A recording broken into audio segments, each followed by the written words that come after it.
तो महाशिवरात्रि की जो रात होती है वो कोई साधारण इवेंट नहीं है। ठीक है, भोले बाबा के भक्तों के लिए वो बड़ा खुशी भरा दिन है कि लोग भगवान शिव का विवाह बड़े प्रेम से, बड़े धूमधाम से, विशेषकर जंगम जंगम जो होते हैं ना, जंगम जो ऐसे घंटी बजा के शिव जी का विवाह पढ़ते हैं, उनको बुलाकर भी विवाह पढ़वाते हैं लोग। तो वो एक भक्ति भक्ति मार्ग है कि शंकर भगवान की शादी है और शिव जी का विवाह पढ़ा जाए।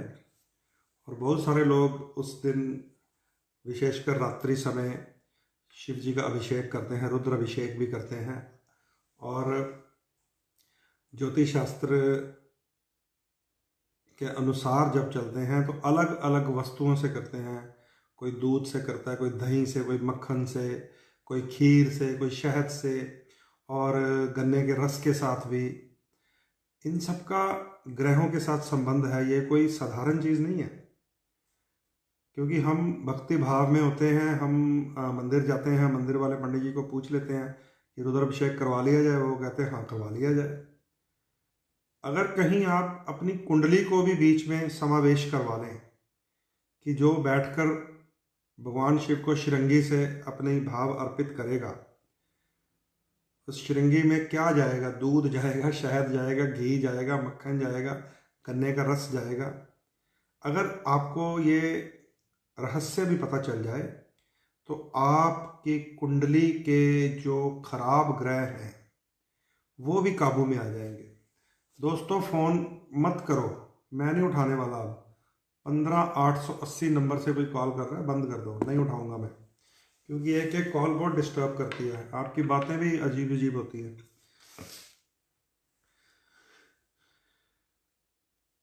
जय गोपाल बजाज जी, बहुत बहुत आपका भी स्वागत है।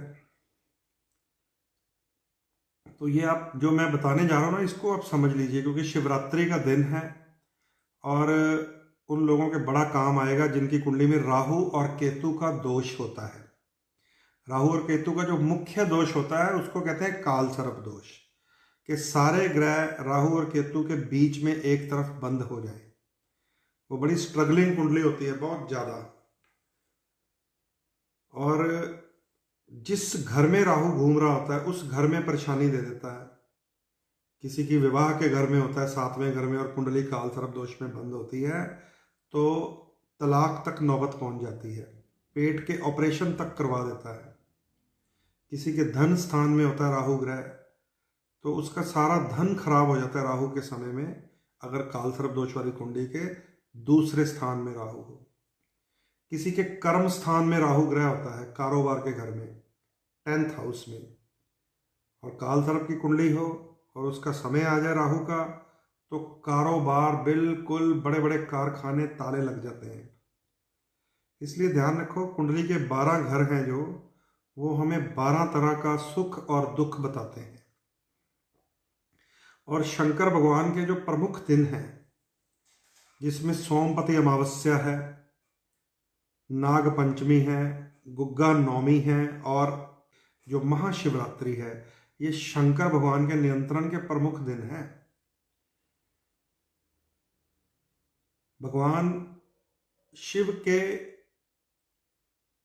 मस्तक से लेके पांव की एड़ी तक 12 प्रजातियों के सर्प लिपटे रहते हैं।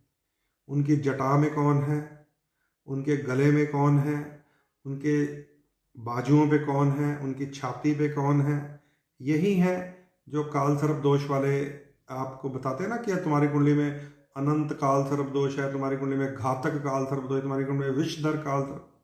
ये उन जातियों के नाम हैं जो लगन से लेकर 12वें भाव तक प्रभाव, जिसको 12वें घर को कहते हैं शेष नाग, 12वें भाव तक प्रभाव देते हैं। तो ये महाशिवरात्रि का जो दिन है, भगवान भोलेनाथ की कृपा प्राप्ति का दिन होता है। और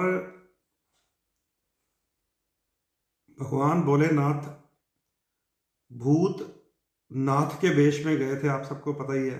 नंदी बैल पे सवार होके सारे भूत प्रेत उनके साथ थे और शिव के गण उनके साथ थे। गले में उनके नागों की माला थी, शरीर के ऊपर चिता की भस्म लिपटी हुई थी, छिपकलियां बिच्छू उनके आसपास चिपके हुए थे। बिच्छू, छिपकलियां, सांप, मच्छर देखना कैसे अब निकलते हैं, क्योंकि भगवान शंकर ने अब खड़े होके झाड़ देना सब कुछ। तपस्या से खड़े होके अपने शरीर से ये झाड़ देंगे इन सब को जो उनके शरीर के साथ चिपके रहते हैं।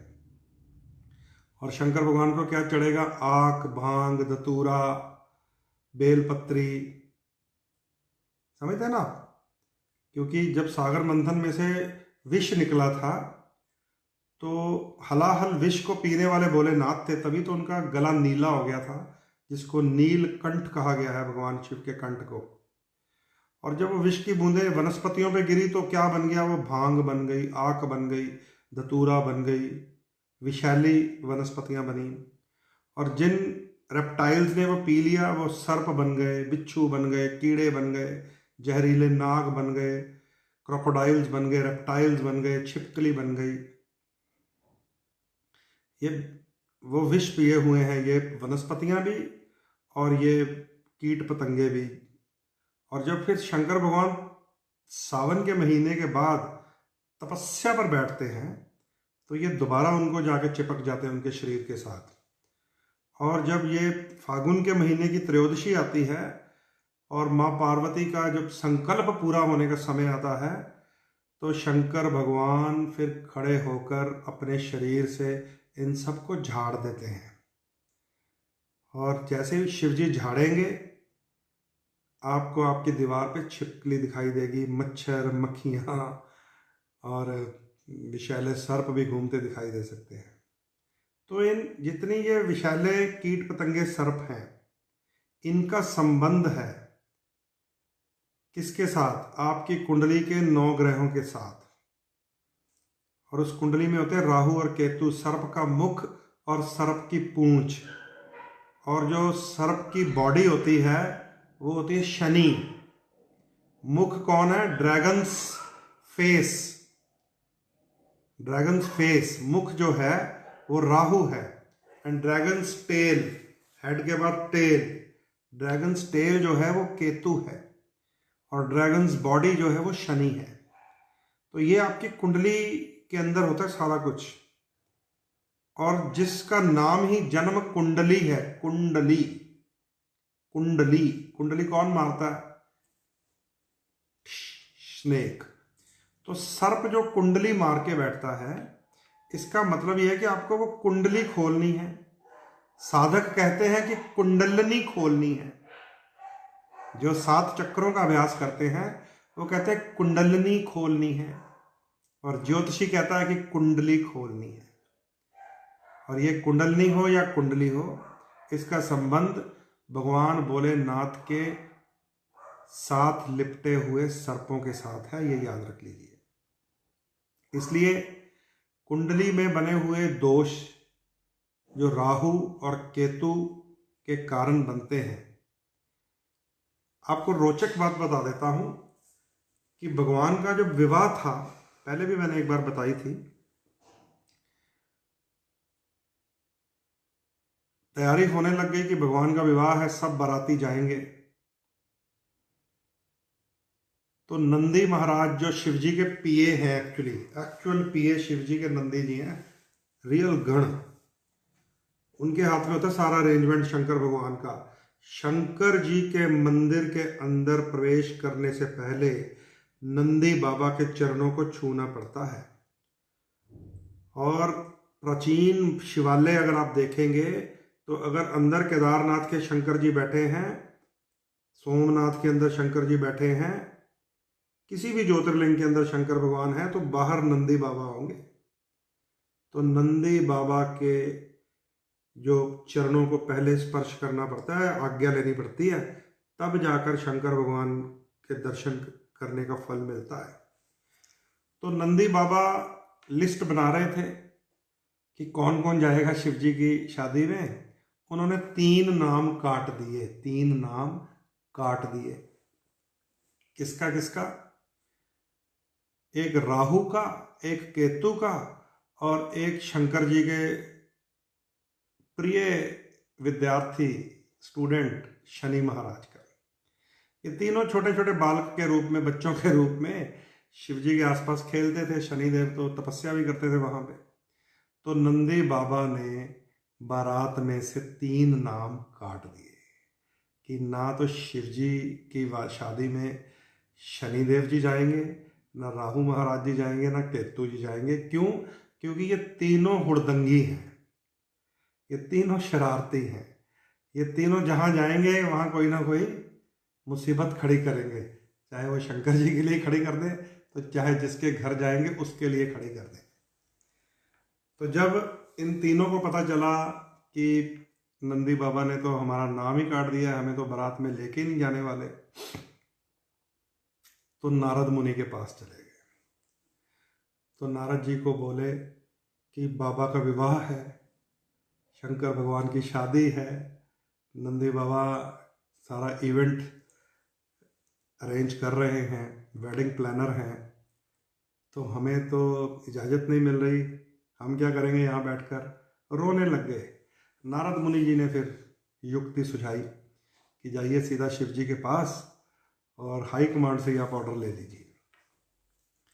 शंकर भगवान के पास चले गए, राहु केतु और शनि तीनों। और तीनों जब चले गए तो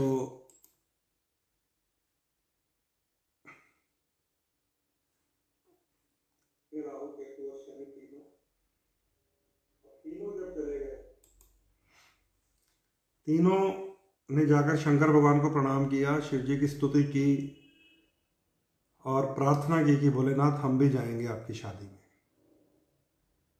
शिव जी ने फिर उनको समझाया कि तुम अभी बच्चे हो, तुम शरारती हो, तुम लोग अगर शादी में जाओगे तो तुम शरारत करोगे, इसलिए तुम्हें नहीं ले जाया जा रहा। ठीक है। लेकिन शनि उनका प्रिय शिष्य था। अग्नि, पृथ्वी, जल, वायु, आकाश को तपस्या में हराकर शनिदेव शंकर भगवान के पास पहुंचे थे। प्रिय शिष्यों में से एक हैं। जैसे रावण शंकर जी के प्रिय शिष्यों में से एक, वैसे ही शनि भी शंकर जी के प्रिय शिष्यों में से एक है। तो प्रिय शिष्यों में से एक थे शनि। शनि महाराज ने कहा नहीं, हम तो जाएंगे। महादेव ने उनसे प्रॉमिस लिया, वचन लिया कि जाओगे तो शरारत नहीं करोगे, इस शर्त पे जाओगे। तो ये वचन देकर तीनों ने अपना नाम शंकर जी की बारात में लिखवा लिया। ध्यान से समझते जाइए, क्योंकि ज्योतिष शास्त्र की नज़र से जब शिव पुराण को आप पढ़ेंगे तो आपको बहुत रोचक जानकारियां भी मिलेंगी और अपने लिए उपाय भी मिलेंगे। इस प्रकार भगवान की वो कथा है। शिव जी की बारात चल पड़ी भूत प्रेतों के साथ।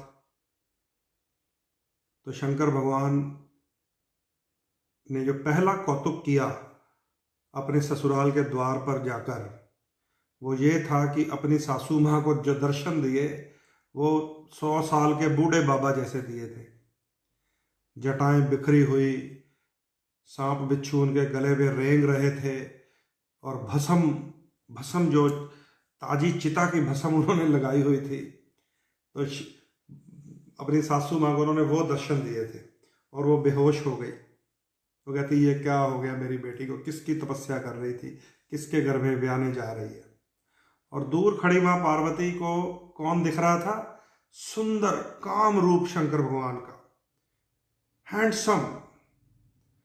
देखिए दृष्टि का इतना अंतर बताया गया शिव पुराण में कि माँ पार्वती की तपस्या उन्हें कुछ और दिखा रही है, और जिसके दिल में शंकर के प्रति थोड़ा बहुत भी द्वेष था, उन्हें वो भूत बाबा दिखाई दे रहे थे उनकी माता को। तो माँ ने वहां से दूर से प्रार्थना की कि क्यों मेरी मम्मी को तंग कर रहे हो, मेरी बहनों को तंग। आजकल भी तो रिबन लगा देती है ना सालियाँ, है ना, पंजाब में उसको कहते हैं सालियाँ ना नाका, नाका लगा के खड़ी हो जाती हैं। और वहाँ फिर एक जिद चलती है है ना। तो शंकर भगवान के समय से है ये, देखिए कैसी परंपराएं हैं शानदार। वो उस समय, जब उस समय तो रिबन लेकर वो फिर ऐसे ही जिदबाजी नहीं होती थी, उस समय तो आरती की जाती थी, महादेव की आरती का वो समय था। तो दूर से माँ पार्वती ने दिल से प्रार्थना की कि मेरी माता को और मेरी सखियों को और मेरी बहनों को परेशान मत कीजिए, अपना सुंदर मुखड़ा दिखाइए, सुंदर रूप दिखाइए। तो वहाँ फिर शंकर भगवान ने अपना पूर्ण सुंदर रूप दिखाया था, जहाँ पर फिर इस श्लोक को देवताओं ने इस श्लोक की रचना की थी। कर्पूर गौरम करुणावतारम संसार सारम भुजगेंद्रहारम सदा वसंतम हृदयारविंदे भवम भवानी सहितम नमामि। कर्पूर गौरम, कि जैसे कर्पूर होता है सुंदर सुगंधित, कपूर जो होता है जिसको हम कपूर कह देते हैं वो है कर्पूर, जैसे उसका रूप है सुंदर सफेद और सुगंधित है, वो शुक्र ग्रह की वस्तु है। कर्पूर गौरम करुणावतारम, करुणा का अवतार, चेहरे पे मुस्कान, कोई भूत नहीं नजर आ रहा था फिर जब शिवजी अपने असली रूप में आए माँ पार्वती के कहने पे। तो कर्पूर गौरव करुणावतारम संसार सारम भुजगेंद्रहारम, कि सारे संसार का सार लेने वाले, भुजगेंद्रहारम, गले में जिसके भुजगेंद्र का हार हो। तो ऐसा सुंदर रूप शंकर भगवान ने जब दिखाया तो वहां पर इस श्लोक की रचना हुई है। तो ये साधारण बात नहीं है जो मैंने आपको बताई है, ये भी उपाय है, ये भी उपाय है उन बेटियों के लिए, बच्चियों के लिए, महिलाओं के लिए, बहनों के लिए जिनकी मम्मी के बीच और उनके हस्बैंड के बीच बनती नहीं है। ध्यान से समझ लीजिए। कई बार आके मुझे ऐसी परेशानियां मिलती हैं कि मेरी शादी तो हो गई है पंडित जी, लेकिन जो हमारे जो जवाई महाराज हैं वो हमारे साथ अच्छा व्यवहार नहीं करते, है ना। या बेटियां आके कह देती हैं पंडित जी मेरे मम्मी पापा के साथ इनकी बनती नहीं है, अपने हस्बैंड के बारे में बता रही होती। तो जो उपाय माँ पार्वती ने किया, अगर आप माँ पार्वती के पीछे चलकर 16 सोमवार का व्रत रख सकती हैं, कि जैसे उन्होंने शंकर जी को पाया था सोमवार का व्रत करके, तो उसी उपाय को आप अडॉप्ट कर सकते हैं इस श्लोक के माध्यम से। कर्पूर गौरम करुणावतारम संसार सारम भुजगेंद्रहारम सदा वसंतम हृदयारविंदे भवम भवानी सहितम नमामि। तो भगवान भोलेनाथ की स्तुति अगर इस श्लोक के, इस मंत्र के माध्यम से अगर वो बच्चियां करेंगी जो ये महसूस करती हैं कि उनके हस्बैंड और उनके मम्मी पापा के बीच में तकरार है, तो आप फिर माँ पार्वती से सीख सकती हैं। तो देखिए आपके पास 16 सोमवार का मतलब तो है पति को पाना, और उसके बाद ग्रस्त जीवन की परेशानियां, तो ये भी आपके पास एक उपाय आ गया। और आपको ये भी पता चल गया कि भगवान शंकर का असली रूप क्या है, कर्पूर गौरम है।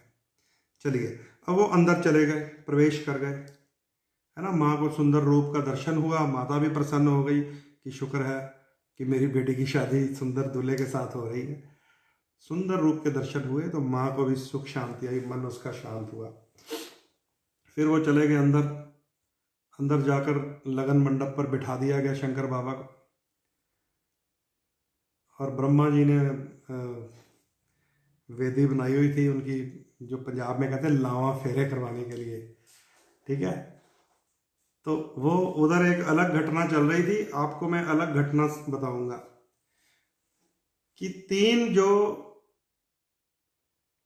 शरारती बच्चे साथ में लेके आए थे भोलेनाथ की बारात में, कौन कौन थे, याद है आपको?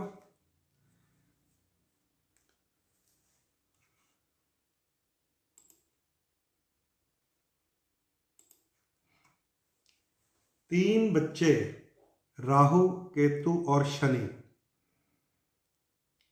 3 बच्चे अपनी शरारतों पे आ गए, क्योंकि सब अपना अपना बिजी हो गए। शंकर जी वेदी पर बैठ गए, उनका तो विवाह कर्म शुरू हो गया। जो सीनियर मेंबर्स थे वो शिव जी के साथ बैठ गए कि शंकर जी का विवाह देखेंगे, मजा आएगा, आनंद आएगा।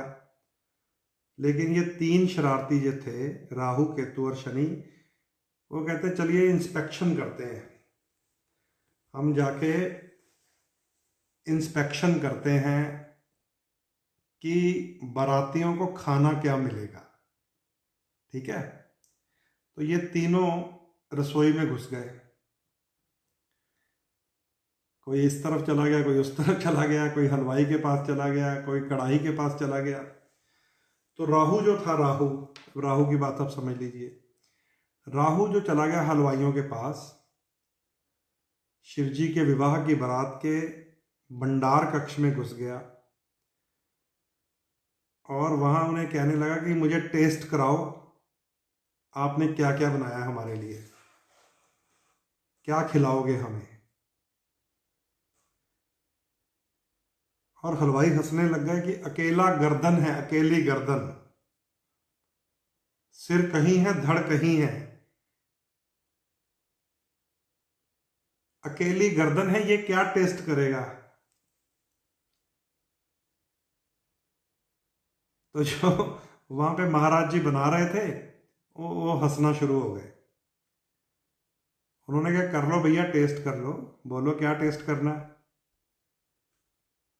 है ना, मुझे पूरी दिखाओ कैसी बनी है। पूरी खाने पे आए तो जितनी पूरियां बनी थी सारी बारात की, सारी चट कर गए टेस्ट करते हुए। और खाली सर है राहु का, नीचे कुछ है नहीं। वो परेशान हो गए कि कहाँ चली गई ये सारी पूरियां।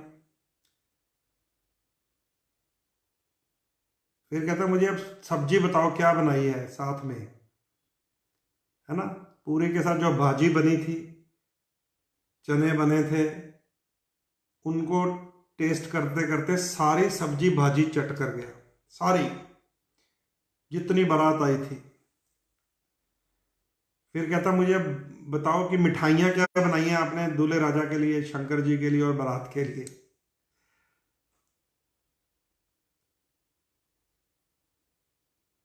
और फिर वो उन्होंने दिखाया कि देखिए रबड़ी है, इमरती है, जलेबी है, गुलाब जामुन है, रसगुल्ले हैं। कहते टेस्ट कराओ मुझे।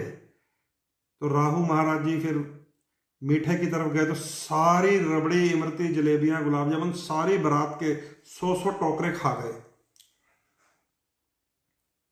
और सारी की सारी रसोई, जितना बारातियों का सामान बना था खाने का बारात का, वो सारा खा गए। कौन? राहु। तो क्या सीखा आपने कि राहु ग्रह जब भंडार में घुस जाएगा तो वो सब कुछ खा जाएगा। मैं आपको राहु, केतु और शनि की बात बता रहा हूं, ये तीनों मिल जाते हैं जब काल सर्प दोष बनता है। तो ये आप अब इसको ज्योतिषीय नजर से भी देख लीजिए। राहु ग्रह अगर आपके धन स्थान में घुस गया तो सारा धन खा जाएगा। राहु ग्रह अगर आपके सुख स्थान में घुस गया, चौथे घर में कुंडली के, तो सारा सुख खा जाएगा। राहु ग्रह अगर आपके कर्म स्थान में घुस गया, 10वें घर में कुंडली के, तो सारा कारोबार खा जाएगा। राहु ग्रह अगर पंचम स्थान में घुस गया, जिसको संतान, औलाद, विद्या का घर कहा जाता है, तो औलाद का सुख खा जाएगा। राहु ग्रह अगर सप्तम पति या पत्नी के घर में घुस गया तो सारा वैवाहिक सुख खा जाएगा। किस्मत के 9वें घर में घुस जाए तो करोड़पति को कंगाल बना देता है, भाग्य को खा जाता है।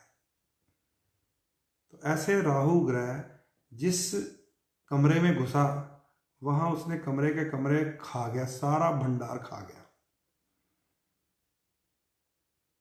अब ये रिश्ता कराया था नारद जी ने, खबर पहुंच गई नारद मुनि तक कि भैया शिव जी के साथ जो बराती आए हैं ना, उनमें ये शरारती आए हैं 3 जाने, सारे का सारा भंडार खा गए। और शंकर भगवान की सासू मां और ससुर जी के फिर हाथ पांव फूल गए कि अब क्या करें। अब थोड़ी देर में लावा फेरे इनके खत्म हो जाने हैं और जब बारातियों को भोजन मिलना है तो एक भी पूरी नहीं है, एक भी सब्जी नहीं है, एक भी मिठाई नहीं है, सब खा गए हैं ये तीनों। तो नारद मुनि जी के भी हाथ पैर फूल गए। वो भागे भागे ढूंढ रहे हैं किसको? नंदी बाबा को। नंदी बाबा को ढूंढकर उनके कान में बोल रहे हैं कि भैया किसको ले आए आप साथ में? इन भूत प्रेतों में ये 3 बच्चे कौन हैं जो सारे का सारा भंडार खा गए हैं? और उधर शिव जी की पूजा चल रही थी महादेव की लामा फेरों के लिए।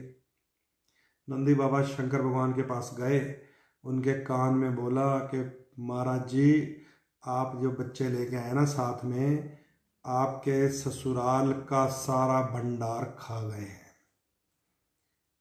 और आपको अब कुछ भी खाने को नहीं मिलने वाला आपकी इस शादी के बाद। तो ये इन चीजों को आप समझते जाइए। ये शिव पुराण की कथा है कि राहु जिस कमरे में घुस गया उस कमरे में अनिष्ट कर देता है, हुड़दंग मचा देता है, क्योंकि उसके पास शक्ति किसकी है? शनि की। राहु शैडो प्लैनेट है, Rahu shadow of Saturn, Rahu Shani की छाया है। और शनि के पास शंकर भगवान का वरदान है कि तू इस धरती का सबसे ज्यादा शक्तिशाली ग्रह बनेगा, न्यायाधीश बनेगा। तो ये कुंडली के जिस घर में घुस जाते हैं ये तीनों, राहु केतु और शनि, बड़ी मुश्किल से फिर काबू में आते हैं, बड़ी मुश्किल से। तो नंदी ने भोलेनाथ के कान में बोला, शंकर भगवान ने कहा कोई बात नहीं, घबराओ मत, मैं बैठा हूं। और सासू माँ के और ससुर जी के हाथ पैर फूले हुए थे कि कैसी बारात आई है, हमारा सारा भंडार खा गए 3 जाने। तो शंकर जी के त्रिशूल के ऊपर एक पोटली बंधी हुई थी। शिव जी ने उस पोटली में से कुछ दाने निकाले और नंदी को दिए और कहा कि जाओ, ये जो कुछ दाने हैं ये राहु के मुंह में डाल दो जाके। तो नंदी बैल ने ऐसे ही किया। नंदी ने वो दाने लिए शिव जी से एक मुट्ठी और राहु के मुख में जाके डाल दिए। और जब राहु के मुख में वो दाने चले गए तो वो कहता, भाई मैं तो संतुष्ट हो गया, मैं तो संतुष्ट हो गया, अब मैं कुछ नहीं खाऊंगा। और शंकर भगवान के आशीर्वाद से जितनी रसोई खाली हुई थी वो सारी फिर से भर गई। फिर से वहां पर पूरी, सब्जी, कचौरी, इमरती, जलेबी, मिठाइयां सब भर गया। तो वहां पर शिव जी के ससुर जी ने उनको एक नाम दिया था, भोले भंडारी। जो सबके भंडार भर देता है वो है आज के बाद कौन? भोले भंडारी। आपने शंकर जी के कई नाम सुने होंगे, 2 नामों के बारे में मैंने अभी बता दिया आपको, एक कर्पूर गौरम, एक भोले भंडारी। तो शंकर भगवान के इस आशीर्वाद से फिर से उनकी ससुराल के भंडार भर गए। लेकिन रहस्य ये है कि क्या वो पोटली थी शंकर जी की, जो उनके लाल रंग के गमछे में ऐसा क्या बंधा हुआ था जो राहु के मुख में डाला और उसने छोड़ दिया सबको? ये ज्योतिष का उपाय है और कथा भगवान के विवाह की है। सुनाते जंगम बाबा हैं जो टल्ली बजा रहे होते हैं, बम बम बम बम बम लहरी। अभी आपने सुनी नहीं ना होगी, आप उनकी टोन समझ नहीं पाते, क्योंकि वो तो अपनी मस्ती में आया, तीनों लोक बसाए बस्ती में, आप बसे वीराने में, तीनों लोक बसाए बस्ती में, आप बसे वीराने में। वो ये गा रहे होते हैं, साथ में घंटी बजा रहे थे, तीनों लोग बसाए बस्ती में, आप बसे वीराने में, बम बम बम बम बम लहरी। तो तीनों लोग बस्ती में बसाए जिसने, आप जो शंकर भगवान वीरान में रहते हैं जाकर, उनके आशीर्वाद से फिर से भंडार भर जाते हैं। लेकिन आपको ये पता होना चाहिए कि शंकर जी के गमछे में ऐसा क्या बंधा हुआ था जो राहु के मुख में डाल दिया, तो राहु भी शांत हो गया। ये शिव जी के विवाह की बात है, इसलिए मैं बता रहा हूँ कि ये जो 21 फरवरी 2020 है ना, आपकी कुंडली में चाहे काल सर्प दोष हो, चाहे राहु से पितृदोष बना हो, चाहे राहु से गुरु को चंडाल दोष बना हो, सूर्य चंद्रमा को ग्रहण दोष बना हो, चाहे शुक्र का श्राप लगा हो, चाहे बुध की बुद्धि नाश कर रहा हो राहु और बुध, चाहे मंगल राहु का अंगार हो, तो शंकर भगवान का ये दिन है काल सर्प दोष, पितृदोष, चंडाल दोष खोलने के लिए। तो शंकर भगवान ने नंदी को कुछ दाने जौ के दिए थे, जौ के दाने। और आज भी लाल किताब लिखने वाले पंडित जी ने इस बात को समझा, पंडित रूपचंद जी ने। वो कहते हैं कि जब भी राहु सताता है तो आप थोड़े से जौ ले लीजिए, उसे कच्चे दूध में दो दीजिए। कच्चा दूध कौन है? स्वयं शंकर भगवान, जिसको चंद्र कहा गया है। तो जौ को छींटा दीजिए शिव जी का, यानी कि कच्चे दूध का। एक कटोरी जौ ले लीजिए और उसको छींटा दे दिए कच्चे दूध का, या उसको दूध में डिप कर दीजिए अच्छी तरह से। और जब ये जौ और दूध मिल जाएंगे तो जौ के ऊपर शंकर जी का प्रभाव आ जाता है। ज्योतिष की भाषा में कहें तो चंद्र और राहु मिल जाते हैं, और फिर वो इसको कहते हैं विसर्जित कर दीजिए। अब दूध और पानी अगर आप मिला दें, दूध और जौ आप मिला दें, दूध और चावल आप मिला दें, कुछ भी चीज मिला दें, तो अब आप उसको अलग नहीं कर सकते। केवल और केवल भगवान अलग कर सकते हैं। तो जैसे ही आप जल में विसर्जित करते हैं दूध और जौ, दूध अलग होकर पानी में मिल जाता है और जौ अलग होकर जल के बीच में रहने वाले जीव जंतुओं का भोजन बन जाते हैं, जिसमें जितने रेप्टाइल्स होते हैं, पानी के नीचे रहने वाले जीव, वो सारे राहु और शनि की निशानी होते हैं। तो ये ज्योतिष शास्त्र में पंडित रूपचंद जी ने लाल किताब में ये एक फॉर्मूला लिख दिया था कि जब भी आपको राहु से पीड़ा हो, राहु से कष्ट हो, कच्चा दूध जौ में मिलाएं। समझ गए? कच्चा दूध है शंकर भगवान, क्योंकि चंद्रमा का सूचक है कच्चा दूध, और चंद्र शिखर है कौन? भगवान शंकर की जटाओं में चंद्रमा रहता है।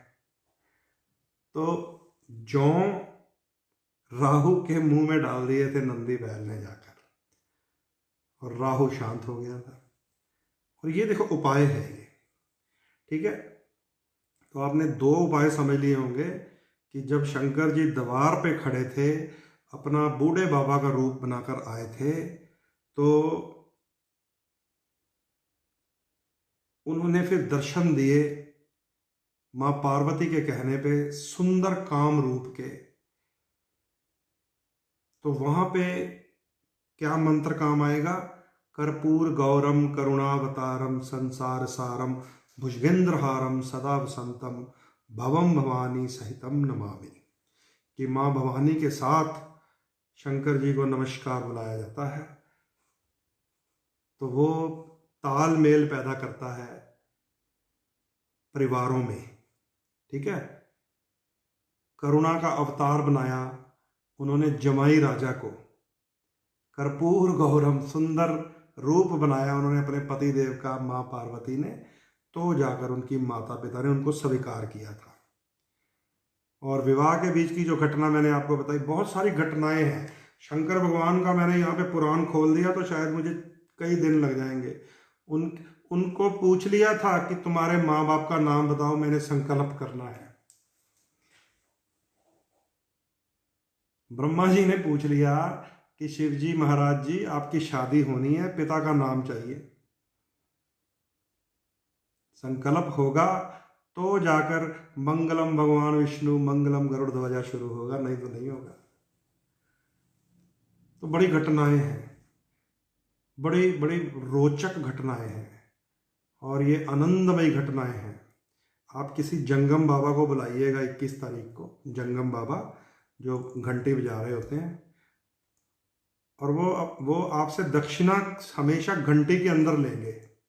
घंटी में आप उनको करोड़ों रुपए हाथ पे भी पकड़ा देंगे, वो नहीं पकड़ेंगे जब वो जंगम के रूप में होंगे, क्योंकि उन्होंने संकल्प किया हुआ है, क्योंकि वो शंकर जी के पुरोहित हैं और शिव विवाह के लिए वो दान इकट्ठा कर रहे हैं, दक्षिणा इकट्ठी कर रहे हैं। और वो पहले आपको शंकर जी की कथा सुनाएंगे घंटे बजाते हुए, तीनों लोक बसाए बस्ती में आप बसे वीराने में। और फिर वो जब आप दक्षिणा देंगे तो वो हाथ आगे नहीं करेंगे कभी भी। ब्राह्मण को दक्षिणा देंगे मुझे, तो मैं हाथ आगे कर दूंगा, क्योंकि ब्राह्मण को दान और दक्षिणा लेने का अधिकार दिया है भगवान ने, विष्णु जी ने। लेकिन जंगम को अधिकार नहीं दिया। वो भगवान जो नंदी बाबा के गले की घंटी थी वो लेकर घूम रहे हैं। वो घंटी ये निशानी होती है, जैसे हनुमान जी ने मुद्रिका दिखाई थी माता सीता को कि ये राम जी की निशानी है ये मुद्रिका, और वो जो घंटी है वो नंदी बैल के गले की घंटी होती है। तो ये निशानी होती है कि ये शिव जी के जंगम है, शंकर जी के दूत हैं, शिव जी के पुरोहित हैं। समझ गए? इसलिए आप किसी जंगम को बुलाइएगा, उससे पूछिएगा कि ब्रह्मा जी ने पूछा था पुरोहित बनकर कि तुम्हारे पिताजी का नाम चाहिए, गोत्र चाहिए संकल्प करने के लिए, क्या नाम है? ठीक है, या अगर आपको पता तो आप रिसर्च कीजिए, मेरे यहाँ पे कमेंट लाइन में लिखिए। चलिए देखें आपको कितना शंकर जी से प्रेम है, जो लोग आप सुन रहे हैं अभी भी, है ना। शिव पुराण पढ़िए, जाकर ध्यान से पढ़िए, एक एक लाइन पढ़िए, एक एक दिन लगा दीजिए एक एक पन्ने के ऊपर, आपको बहुत कुछ मिलेगा जीवन में सुधार करने के लिए। शिवरात्रि का दिन है। आपको एक छोटा सा प्रयोग उपाय भी बता देता हूं। चांदी की थोड़ी सी चीजें ले लीजिएगा, चांदी की, जो लोग अफोर्ड कर सकते हैं वो चांदी की लीजिएगा। एक तो छोटा सा चंद्रमा लीजिएगा, एक बेलपत्री लीजिएगा, एक त्रिशूल, एक जोड़ी नाग नागिन की, आधा चंद्रमा, बेलपत्री, नाग नागिन, त्रिशूल, और एक चीज डमरू। सब मिल जाते हैं छोटे छोटे। किसी आप अपने ज्वेलर के पास जाएंगे, सुनहरे के पास, तो वो आपको बने बनाए दे देगा। इतने इतने से होते हैं, छोटे छोटे से। छोटा सा चंद्रमा। अब किसको बता रहा हूं? जिसका शादी नहीं हो रही, जिसका विवाह नहीं हो रहा, विशेषकर वो लोग नोट कर लीजिए।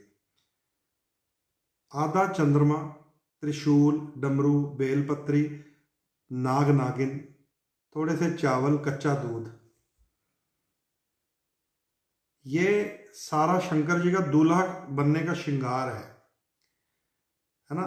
चाहे आप मेल हैं चाहे फीमेल हैं, शिव जी का ये श्रृंगार है। आधा चंद्रमा, त्रिशूल, डमरू, बेलपत्री, उनका अभिषेक होगा दूध से, अक्षत से, मस्तक पे चंद्रमा चढ़ेगा, और आनंद में से जब डमरू की नाद निकलती है तब ओम शब्द की उत्पत्ति होती है। ओम, ओमकारम बिंदु संयुक्तम नित्यम ध्यायन्ति योगिने, कामदम मोक्षदम चैव ओमकाराय नमो नमः। यहां पर शब्द आता है कामदम, मोक्षदम। समझ गए? जहां पे कामदम शब्द आ गया तो समझ लीजिए शंकर भगवान का नाम आ गया। तो डमरू, बेलपत्री, आधा चंद्रमा, त्रिशूल, अक्षत, कच्चा दूध, ये सारा श्रृंगार शिव जी को चढ़ाया जाएगा।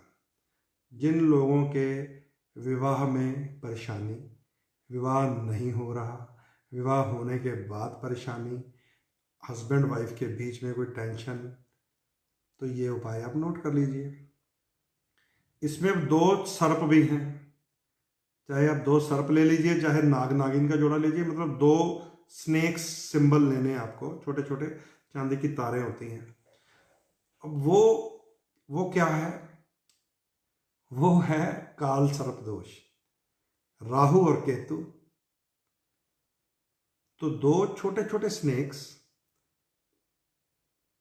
साथ में रखिएगा। अगर आपकी कुंडली में सर्प दोष हुआ, काल सर्प दोष जिसको अक्सर ज्योतिषी बोल देते हैं, तो उसका भी प्रभाव कम हो जाएगा, उसका भी इफेक्ट कम हो जाएगा, राहत मिलेगी आपको। ठीक है, तो ये सारी सिस्टम को आप समझ लीजिए। अब आप शंकर जी को माथा टेकने तो जाएंगे ही जाएंगे, भक्त हैं सारे शिव जी के।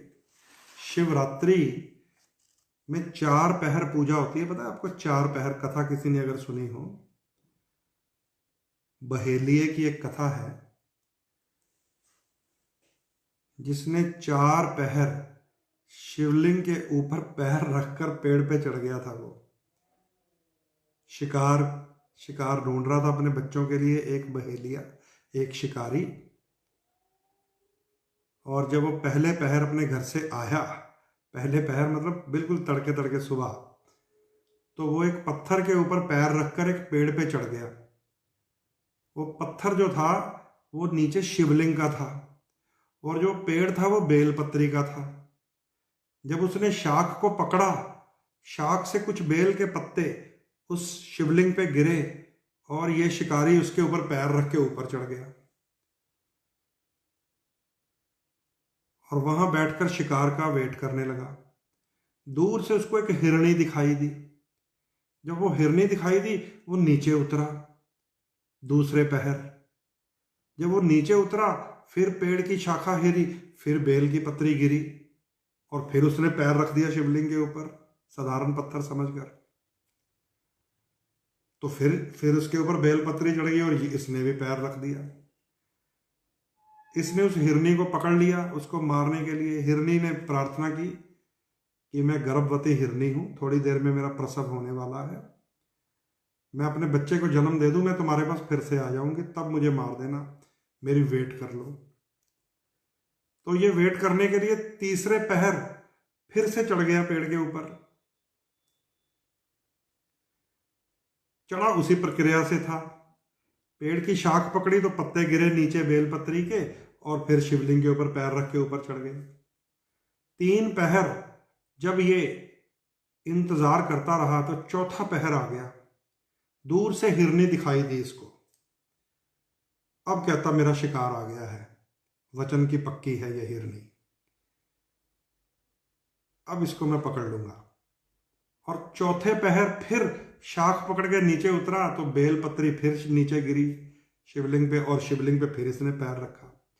जैसे ही 4 पहर पूरे हुए, शंकर बाबा प्रकट हो गए कि भैया तू कौन सा भक्त है? लोग तो मेरे ऊपर गन्ने का रस चढ़ा रहे हैं, जल चढ़ा रहे हैं, खीर चढ़ा रहे हैं, शहद चढ़ा रहे हैं, तू कौन है जो स्वयं को मेरे ऊपर चढ़ा रहा है? देखो, इसको कहते हैं भोलानाथ, इसको कहते हैं भोलानाथ। क्योंकि बेल पत्री भगवान शिव को बड़ी प्रिय है। जब आप बेल पत्री का स्पर्श करा देते हैं शिवलिंग के ऊपर, फिर आप कुछ भी चढ़ाएंगे वो स्वीकार कर लेते हैं। तो बेल पत्री के पत्ते गिरते गए 4 पहर, शिकारी पैर रखकर चढ़ता रहा शिवलिंग के ऊपर। जब बेल पत्री की सुगंध आती है शंकर जी को, वो कहते फिर आने दो जो आता है। तो शंकर प्रकट हो गए। वो कहते भैया तू कौन है? संसार तो मुझे जल से अभिषेक कराता है, दूध से, शहद से, मक्खन से, खीर से, गन्ने के रस से। तू खुद को मेरे ऊपर अर्पित कर रहा है, बोल तुझे क्या चाहिए? तो उस शिकारी को कर्म बंधन से मुक्त कर दिया भोलेनाथ ने। इसको कहते हैं भोलानाथ। तो 4 प्रहर शिव की पूजा होती है शिवरात्रि के दिन। रात के 12 बजे शुरू होना पड़ेगा पहला पहर, फिर 6 बजे दूसरा पहर, फिर दोपहर को तीसरा पहर, फिर रात को जाके चौथा पहर। तो बेलपत्री वहां चढ़ेगी शंकर जी को। तो ये शिकारी की कथा है। शिवरात्रि की जो कथा है, आप किसी से, बुजुर्ग से, किसी ब्राह्मण से, पंडित से, किसी कथाकार से, किसी कथावाचक से, किसी शिव पुराण के विशेषज्ञ से पूछेंगे तो आपको ये कथा भी सुना देगा। अब आप जब जाएंगे, 4 पहर जाएं तो बहुत बढ़िया, 1 पहर भी जाएंगे तो भी बहुत बढ़िया। लेकिन अगर आपको ये पता चल जाए कि बेलपत्री के साथ उस शिकारी ने तो अपने आप को अर्पित कर दिया था, जिसको भगवान शिव ने फिर प्रकट होकर आशीर्वाद दिया, वो आशीर्वाद कहाँ छुपा हुआ था ये भी मैं आपको बता देता हूँ। वो आशीर्वाद छुपा हुआ था उस गर्भवती इस हिरणी की दुआओं में। उस गर्भवती हिरणी को जब उस शिकारी ने छोड़ दिया कि चल जा तू अपना प्रसव पूरा कर ले, बच्चे को जन्म दे या फिर आ जाना, तो उसने दुआ की। उसने दुआ की, भगवान के प्रार्थना की कि हे प्रभु, इसने मेरी बात मानी है, इसकी भी इच्छा पूरी करना। बेजुबान की। लोग तो अब गाय को मार रहे हैं ना, सड़क पे दूध पीने के बाद डंडा मार के निकाल देते हैं गाय को। ये जितने जिमीदार, जितने डेयरी वाले गाय को डंडा मार के दूध पीने के बाद बेजुबान को निकाल देते हैं, उनकी तबाही होगी ही होगी। उनके खेत खलिहान सब बंजर हो जाएंगे एक दिन। यही जो अपने आप को राजे महाराजे जिमीदार कहते थे, यही फिर भाई भाई आपस में खेतों में लड़ लड़ के मरते हैं। पता है आपको? कारण एक ही है। कारण एक है कि बेजुबान की दुआ नहीं लेते, बद्दुआ लेते हैं। ये दूध पी लेते हैं ना, जब गाय बेचारी बूढ़ी हो जाती, बीमार हो जाती है, फिर वो बच्चा पैदा नहीं कर सकती, दूध नहीं दे सकती, इसको डंडा मारते हैं, इसको ट्रॉली पे लाद के अपने घर से दूर नहर के किनारे, सड़क के किनारे छोड़कर भाग आते हैं। ये जिमीदार, अमीर लोग, डेयरियों वाले, तो इनकी बर्बादियां निश्चित हैं, निश्चित। लेकिन उस शिकारी की किस्मत देखिए, जिसने हिरणी की दुआ ले ली। उस बेजुबान की दुआ को शंकर ने सुना, और शंकर ने सुना तो 4 पहर की उसकी तपस्या का फल उसे मिला।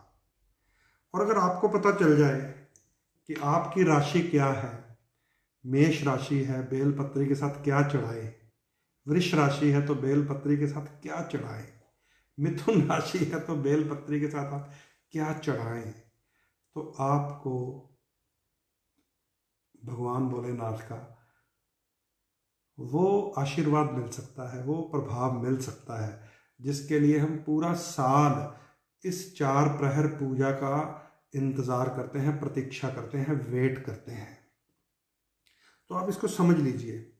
कुछ लोगों को तो मैंने ये बता दिया है कि डमरू, त्रिशूल, नाग नागिन, बेलपत्री, आधा चंद्रमा चांदी का चढ़ाइएगा, पूर्ण श्रृंगार होता है शंकर जी का। लेकिन इनके साथ अगर आप अपने राशि के प्रभाव को जोड़ दें, जो लगन तय कर देती है, यानी कि लगनेश को, तो आपको और भी लाभ होगा। इसके लिए कलर थेरेपी का ध्यान रखिएगा। मान लीजिए मेष अगर आपका लगन है, मेष लगन है, तो आप बेलपत्री तो चढ़ा ही रहे हैं, थोड़े थोड़े 2 चम्मच दूध भी उसमें डालिएगा जल में। लेकिन अगर आप साथ में सेब चढ़ा देंगे, सेब, एप्पल, और जोड़े में चढ़ाना होता है शिव जी को फल, याद रखना। शंकर जी को जब भी फल चढ़ेगा जोड़े में चढ़ेगा, 2 सेब। मेष लगन वाले, बेलपत्री हो, दूध हो, तो उसमें 2 चम्मच दूध हो जल में, और 5 श्रृंगार की चीजें हो, साथ में 2 फल हो, सेब। ऐसे ही जो वृष लगन वाले हैं, वो दही से अभिषेक करें शंकर जी का। जो मिथुन लगन वाले हैं, वो नाशपति से 2 फल, नाशपति हो, बेलपत्री हो, 2 चम्मच दूध हो, काफी सारा जल हो, 5 श्रृंगार की चीजें हो, नाशपति हो। जो कर्क लगन वाले हैं वो थोड़े से चावल ले, साथ में अक्षत होने चाहिए, टूटा हुआ दाना ना हो, अक्षत हो। जो सिंह लगन वाले हैं वो संतरा या मौसमी चढ़ा दें, संतरा या मौसमी। जो कन्या लगन वाले हैं वो इन सब चीजों के साथ अमरूद चढ़ा दें, अमरूद, अमरूद। ध्यान से इसको समझ लीजिए। कच्चे दूध के 2 चम्मच लेने हैं आपको, जल का गिलास लेना या लोटा लेना, उसमें 2 चम्मच दूध, थोड़ी सी बेलपत्री, अमरूद, क्योंकि आपका कन्या लगन है। अगर आप तुला लगन वाले हैं तो आपको चंदन, चंदन का तिलक या बर्फी का प्रसाद चढ़ाना चाहिए।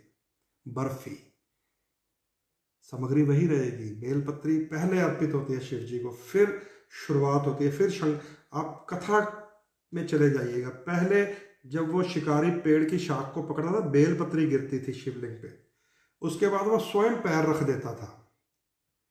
तो जब तुला लगन वाले हैं तो पहले बेलपत्री चढ़ाइएगा, शिव जी का अभिषेक कीजिएगा, स्पर्श करके सफाई कीजिएगा उसकी किसी गमछे के साथ, और बर्फी चढ़ा के आइएगा, आपको आनंद मिलेगा। अगर आप मेरी तरह वृश्चिक लगन है तो अनार, अनार चढ़ेगा शंकर जी को, अनार, अनार चढ़ाइएगा साथ में। अगर आप धनु लगन वाले हैं तो आप बेलपत्री कच्चे दूध के साथ केले चढ़ाइएगा, केले, केले, केले, 2 केले। अगर आप मकर लगन है, जहां पर आप शनिदेव पहुंच गए हैं, शनि जहां पहुंच गए हैं मकर राशि में, अगर आप मकर लगन वाले हैं तो काले अंगूर का गुच्छा ले जाइएगा। काले अंगूर मिल जाएंगे मार्केट से, ढूंढिएगा, पहले ही आपको बता रहा हूं मैं। काले अंगूर का गुच्छा ले जाइएगा, शिवलिंग पे बेलपत्री चढ़ाइएगा, कच्चे दूध के सिर्फ 2 चम्मच होने चाहिए, जल का लोटा बड़ा हो, दूध मिलाइए उसको, कच्ची लस्सी बनेगी। शंकर जी को बेलपत्री रखकर दूध का अभिषेक कीजिए, साथ में एक फ्रेश नया गमछा लेकर जाइएगा। उसके बाद उसको अच्छी तरह सुखाइएगा और सारी जलहरी जो है वो काले अंगूरों से भर दीजिएगा, अगर आप मकर लगन वाले हैं। अगर आप कुंभ लगन वाले हैं, अगर आप कुंभ लगन वाले हैं तो सीताफल लेकर जाइएगा, सीताफल, सीताफल लेके जाइएगा। 2 फल कम से कम चाहिए, अधिक जितने मर्जी हो। और अगर आप मीन लगन वाले हैं, अगर आपका लगन है मीन, तो शिव जी की पूजा होगी पीले रंग के नींबुओं के साथ। तो मेष से लेकर मीन तक, हम तो वो शिकारी नहीं हैं जिसने अपना आप ही शंकर जी को अर्पित कर दिया था। हम तो भोले भक्त हैं जिन्हें भगवान की भक्ति भी नहीं आती,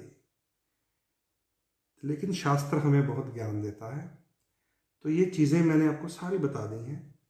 मीन लगन वाले पीले नींबू लेकर जाइएगा, शंकर जी को बेलपत्री अर्पित कीजिए, दूध जल में मिलाना है, जल अर्पित करना है, उसको सुखाना है बड़े प्रेम से, और नींबू सजा दीजिएगा। और ये 4 पहर कर लिया तो आपको आनंद आएगा, आपके अंदर की इच्छा पूर्ण होगी, जो भी आप विश मांग कर ये करेंगे। ठीक है, तो ये आपको मैंने मेष से लेकर मीन, चाहे आप आपका लगन इसको कंसिडर कर लीजिए, चाहे नाम राशि, इन चीज़ों के साथ शंकर भगवान जी की पूजा कीजिएगा शिवरात्रि के दिन। श्रृंगार की चीज़ें मैंने आपको बता दी हैं, मंत्र मैंने आपको पहले ही बता दिया था जब शिव जी द्वार पे खड़े थे अपने ससुराल की। भंडार भर देंगे, वो बोले भंडारी भर जाएंगे, राहु का मुंह बंद हो जाएगा।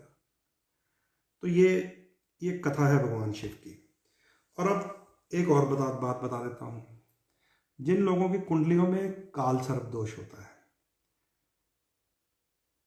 काल सर्प दोष, उनको बेल जो होती है ना, बेल, बेल, बेल के ऊपर लगने वाले फल, जैसे ककड़ी होती है, ककड़ी पंजाब में जिसको कहते हैं तरा, ककड़ी सर्प का रूप होती है ककड़ी, वो चढ़ा देनी चाहिए। स्पेशल चीज़ बता रहा हूँ आपका, काल सर्प दोष वाले हैं तो ककड़ी भी आप चढ़ा सकते हैं शिव जी को। और एक बात आपको बताने जाता हूँ, जब आप शंकर जी का अभिषेक करने जाएंगे, आपको कई लोग रास्ते में बकवास करते मिलेंगे कि दूध खराब करने जा रहे हो, दूध गिराने जा रहे हो, दूध क्या ये क्या वो, मतलब दूध का आपको बहुत अब लेक्चर मिलेगा 2-3 दिनों में, तो उसको भी सुन लीजिएगा और मुझे भी सुन लीजिए। शंकर जी की जब पूजा करेंगे, चाहे एक छोटे से लोटे से कीजिए, चाहे गिलास से, चाहे बाल्टी से कीजिए, 90% जल होता है। शिव जल प्रिय हैं, याद रख लीजिए, शिव जल प्रिय हैं, ये शिव पुराण में लिखा हुआ है, जल प्रिय। क्योंकि सोमवार का व्रत जो है वो चंद्रमा के साथ जुड़ा होता है। सोमवार के व्रत की कथा में ये अवश्य लिखा गया है कि शिव का अभिषेक दूध के साथ होगा, इसलिए वो रिवाज शुरू हो गया दूध के साथ। पर क्योंकि शंकर जी को चंद्रमा प्रिय बहुत है, तो दूध से शंकर जी की पूजा हो सकती है। लेकिन शास्त्र ये कहता है शिव जल प्रिय है।